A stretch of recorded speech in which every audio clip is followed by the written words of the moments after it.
Master ঝামেলা কিন্তু হয়েছে অনেক। ঢাকায় গেলাম, একটা মোড় আছে নবাবপুর, এই মোড় পার হইতে লেগে গেছে আধা ঘন্টা। জ্যামে পড়ে গেছিলেন? জ্যামে পড়ছি মানে রিক্সার জ্যামে আর কি। ওই যে এটা ট্রলি দিয়ে আনা হয়েছে, খুব কষ্ট করে ঘোরা ধরে আসলাম। আসার পরে দেখি যে এই টলার তো ছেড়ে দিছে। পরে এই যে এখানকার যে টলার আছে, এই টলার আলা দেখি যে দাঁড়ায় আছে ওই জায়গায়।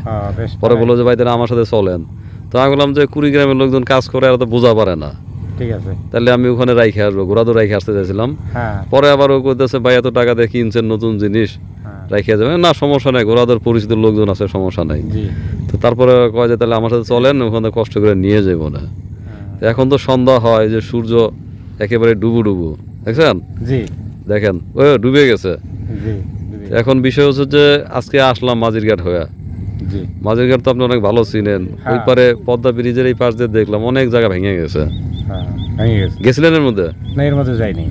অনেক জায়গা ভেঙে গেছে। এখন তারপরে সামনে এসে দেখলাম একটা মসজিদও, যে বড় একটা মসজিদ ছিল না মাদ্রাসার সাথে, সেটাও ভেঙে গেছে। তারপরে এদিকে দেখলাম যে মাঝিরঘাটে তো আগের মতো চেহারা নাই। তো এখন আজকে করলেন কি সারাদিন 8 জনে মিলা? আজকে মরিচ কাটা নিলাম, অল্প একটু বাকি আছে।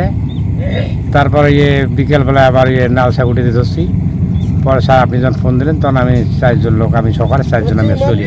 এখন কালকে কি 8 জন লাগবে আমাদের? হ্যাঁ স্যার লাগবো, আর নিজে লাগবো। এখন আপনি বলছিলাম যে আমার সাথে কথা না বলে কিছু করবেন না, আপনি বারবার এরকম করেন কেন বলেন? আপনি 11টা বাজে ফোন দিয়ে বলতেছেন 4 লোক 4 জন বাড়ায় নিছি, এটা তো আপনি যখন নিছেন তখন ফোন দিলে হইতো।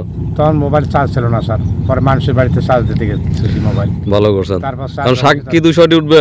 না স্যার, 200টি না হলে উঠাইবেন না স্যার। আপনি শাক উঠে দিতে বলছেন, সবাই এই দিয়ে আমি উঠে দিতেছি। না না, 3টা বাজে কাজ শুরু করছেন, 8 জন লোক এখন মাত্র আসলেন। তো 8 জন লোক 9 জন লোক যদি 200টি শাক বিকেলে না উঠাতে পারেন, ওই শাকও বেচা দরকার, ওই কাজও আমার দরকার নাই।